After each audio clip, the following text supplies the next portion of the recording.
Product life cycles. All innovative products and services have a lifespan. And what we're going to do is look at the stages of that lifespan to try and understand it better, understand how it works. So the way to understand the product's lifespan is to look at it as if it is a period of time. And like any innovation, all products have a life in the user space or in the marketplace. And so this is when users or customers pay attention, find the product or service interesting, or use it with activity.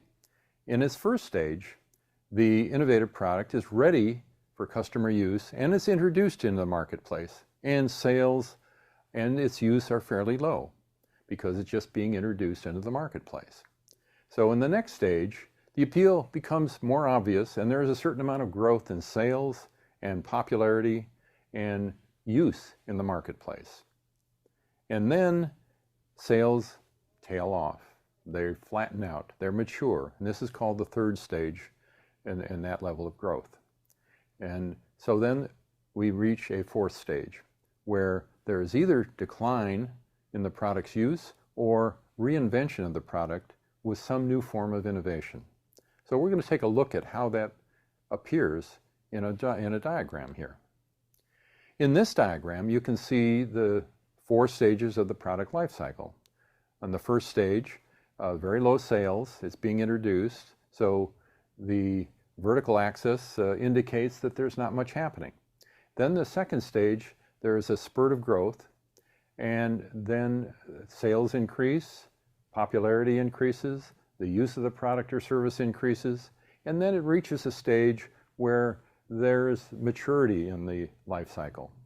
There's steady sales, not increasing sales, steady sales, and that stage can extend for many, many years. As we might have seen with products like some cereals or products like Ivory soap, they have a very long maturity stage. And so they would last for years, whereas some products don't last for more than a few months. And then we reach the fourth stage where typically the product is either played out in the marketplace, it has reached its potential interest and use in the marketplace, and not many people are buying it anymore. They're actually beginning to replace that product with other products. Or one could say that some new innovation is introduced to that product and it is reinvented and renewed. And so we'll look at each one of these stages. First, let me just portray this diagram of a life cycle, and it begins to show a range of things that are happening in each of the stages, in the introduction stage, in the growth stage, in the maturity stage, and in the decline stage. And these are things that happen typically to products and services in their life cycle. What we have here is a portrayal of what we call a hype cycle. Not a life cycle, but a hype cycle. This is an indication.